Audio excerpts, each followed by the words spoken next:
Episode शुरू होता है और ये सब सुन के कि कोर्ट का बनाया पॉरेज खा के प्रिंसेस का कर्ज ब्रेक हो गया। यूलिया शॉक्ड होती है और मिमी को सोचती है कि किसने ये करा होगा और बोलती है कि 3 लोगों पे शक है मुझे।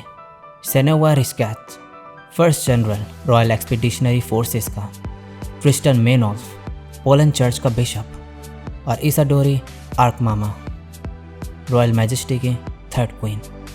ओफेलिया कहती है क्रिस्टन ने अपने फॉलोवर्स यूज़ करे होंगे लिसे के रूम वाले वार्ड्स के साथ छेड़छाड़ करने के लिए। लिसे लौटे कहती है कि मदर फ्री घूम सकती है पैलेस में, तो शायद उन्होंने कुछ करा होगा, लेकिन ये इम्पॉसिबल होगा सर सेनोवा के लिए। यूलिशिया बोलती है उनके थीव्स गिल्ड के साथ कनेक्शन है और वो इन्फॉर्मेशन इकट्ठा करने में एक्सपर्ट है। उनके कुछ आदमी होंगे रॉयल पैलेस में। ओफेलिया बोलती है तो इसका मतलब अभी कल्प्रिट को ढूंढना मुश्किल है, हमें जाल बिछाना होगा। लीसे 15 साल की हुई है और एडल्ट बन गई है और अब इन्हें पैलेस छोड़ के 1 साल ट्रेनिंग करने जाना होगा, इसलिए हमें अटैलिए क्रिएट करना होगा।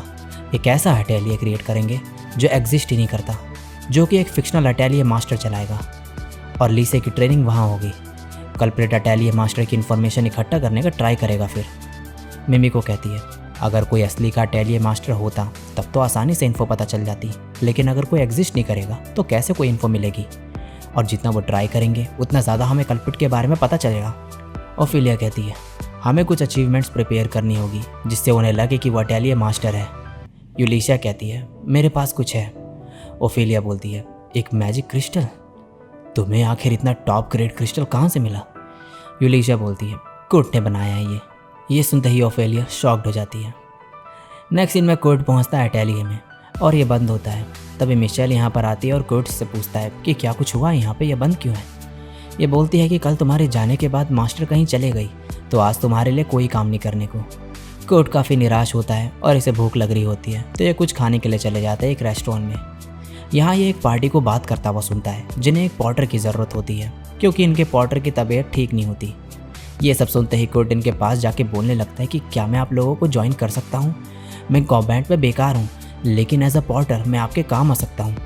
ये लड़की बोलती है कि तुमने एडवेंचरर को मजाक समझ रखा है, तुम्हारे जैसा बच्चा पॉटर नहीं बन सकता।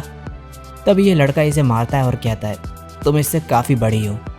माफ़ करना, मेरी छोटी बहन काफ़ी रूड थी, लेकिन ये सही कह रही थी कि पॉटर बनना आसान काम नहीं है, खासकर तब जब हमें आयरन गोलेम्स को हंट करने जाना हो जो कि 200 केजी से भी ज़्यादा भारी होते हैं।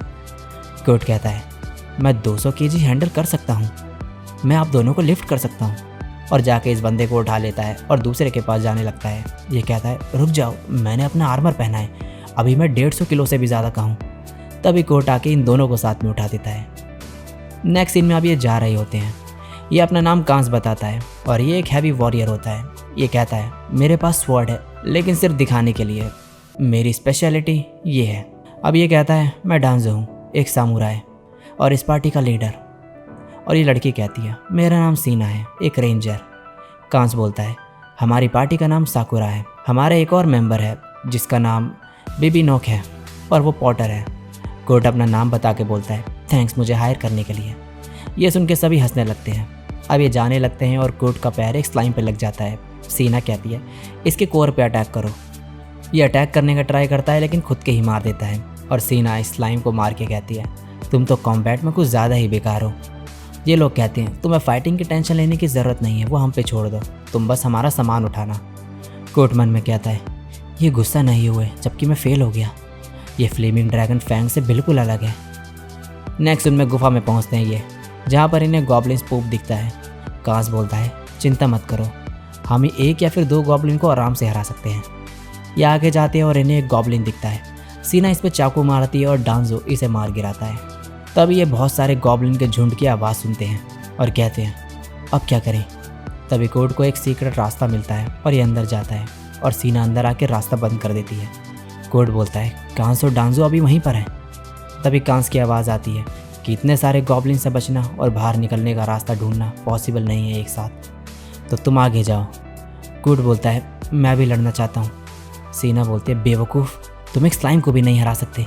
और यहाँ पर डांजो कहता है क्या कोई रिग्रेट्स है? कांस बोलता है नहीं, अपनी सिस्टर को प्रोटेक्ट करते हुए मरना मेरे लिए गर्व की बात है। डांजो कहता है डेथ जो कोई शेम नहीं लाती, वो वॉरियर की प्राइड है।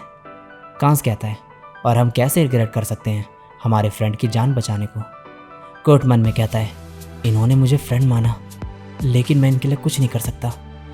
तभी सीना कहती है उन्हें कुछ नहीं होगा, और आगे बढ़ती है और रोशनी करती है। तभी सामने ये देखती है एक आयरन ड्रैगन गोलेम को। दूसरी तरफ यहाँ पर लीसे और यूलिशिया कोर्ट से मिलने आए होते हैं, और यह कहती है कि मुझे लीसे बुलाना, ताकि किसी को मेरी आइडेंटिटी पता ना चले। ये अंदर जाते हैं, लेकिन कोर्ट यहाँ पर नहीं होता। बंडाना तभी कहती है वो साकुरा पार्टी के साथ नॉर्थ ईस्ट केव में गया है। ये तभी बाहर आके देखते हैं, लेकिन यहाँ पर कोई भी नहीं होता। ये सब सुन के यूलिशिया केव जाने को बोलती है, लेकिन लीसे भी इसके साथ जाने की जिद करने लगती है और कहती है इतना मैजिक तो मैंने सीख ही रखा है कि खुद को प्रोटेक्ट कर सकूं। और ये इसे साथ में ले जाने के लिए मान जाती है। ये दोनों अब केव में पहुंचते हैं, और यहाँ आगे इसे कोर्ट के फुटप्रिंट्स दिखते हैं। आगे जाके जब फुटप्रिंट ख़त्म हो जाते हैं तो एक मैजिक का यूज़ करके अपने हेयरिंग सेंस इन्हेंस कर देती है, जिससे आवाज़ सुन के ये पता लगा सके कि वो कहाँ पर है। तब लीसे स्मेल करके कहती है कोर्ट इस तरफ है। यूलिशिया कहती है उसे स्मेल से ढूंढने के लिए इसे उसके क्लोज जाना होगा, और ब्लश करने लगती है। इसके बाद ये आगे जाते हैं और लीसे कहती है वहाँ कोई लड़ रहा है। यूलिशिया कहती है तुम यहीं पर रहना। लीसे इसकी फिजिकल एबिलिटीज़ इन्हेंस कर देती है मैजिक यूज़ करके, और यूलिशिया अंदर जाती है। यहाँ पर ये दोनों लड़ रहे होते हैं। तब यूलिशिया आके गॉब्लिन्स को मारने लगती है। दूसरी तरफ यहाँ पर सीना काफ़ी घबराई हुई होती है और कह रही होती है अब हम नहीं बचेंगे, हमें ये क्वेस्ट नहीं लेनी चाहिए थी। तभी कोर्ट इसे शांत करने की कोशिश करता है और बोलता है चलो इन्हें हराएं, और आगे जाके गोलेम पे अटैक करता है।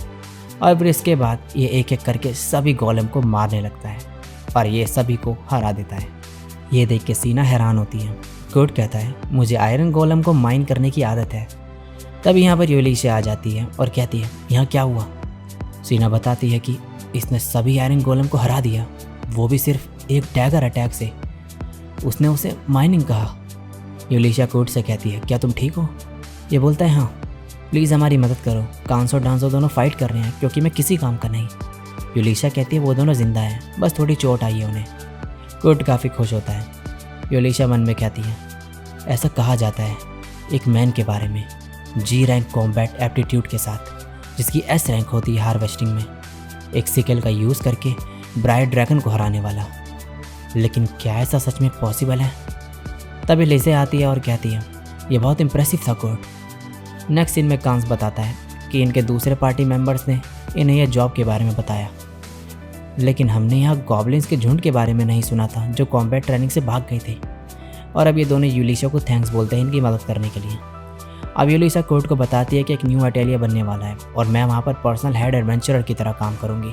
क्या तुम मेरे साथ वहाँ पे काम करोगे? मैंने सुना तुमने ओफिलिया की जगह में बहुत अच्छा काम करा। कोर्ट कहता है लेकिन मैं साकुरा के साथ काम कर रहा हूँ फ़िलहाल। ये लोग कहते हैं इतना बढ़िया मौका मत छोड़ो कोर्ट। तब यूलिशिया इनसे भी वहाँ पर आके काम करने को बोलती है क्योंकि इन्हें कुछ एडवेंचरर्स की ज़रूरत है वहाँ पर, और ये लोग मान जाते हैं। अब यूलिशिया कोर्ट से कहती है क्यों ना तुम एप्टीट्यूड टेस्ट करो वापस पहुँच के। नेक्स्ट दिन में मिमिको कहती है वेलकम कोर्ट, मैं रॉयल कोर्ट मेज मिमिको हूँ, मैं तुम्हारा एप्टीट्यूड टेस्ट करूँगी। अब नेक्स्ट सीन में सभी पार्टी कर रहे होते हैं और दूसरी तरफ मिमिको कह रही होती है मैंने कोर्ट को कहा कि उसकी रैंक बी है माइनिंग, कुकिंग और क्लीनिंग में, और सी रैंक बाकी चीज़ों में। यूलिशिया पूछती है और उसकी असली रैंक क्या आई। मिमिको कहती है हेलो वर्क सिर्फ जी से एसएस रैंक तक मेजर कर सकता है एप्टीट्यूड। इसका मतलब कि जो रैंक मेजर ना हो वो एसएसएस रैंक होती है, और जब मैंने कोर्ट का टेस्ट करा तो सारी रैंक एसएसएस थी, और इसके साथ ही उसकी लेटेंट मैजिक पावर मेरे से भी ज़्यादा है। यूलिशिया कहती है इसका मतलब हम उसे सीक्रेट अटेलिया मास्टर बना सकते हैं। मिमिको कहती है हम लकी थे कि मैंने उसका एप्टीट्यूड टेस्ट करा, अगर इसके बारे में बाहर खबर फैल जाती तो पता नहीं क्या होता। तभी ये देखते हैं कि किरशल पीछे से सब सुन चुकी होती है। मिमिको इसके पास आके कहती है मैं शॉक्ड हूँ कि कोर्ट की रैंक एसएसएस है। यूलिशिया बोलती है अगर किसी को पता चल गया इसके बारे में तो ये डेंजरस हो सकता है। और किरशल कहती है जोर से चिल्ला के मैंने कुछ भी नहीं सुना। और इसी के साथ ये एपिसोड यहीं पे एंड हो जाता है।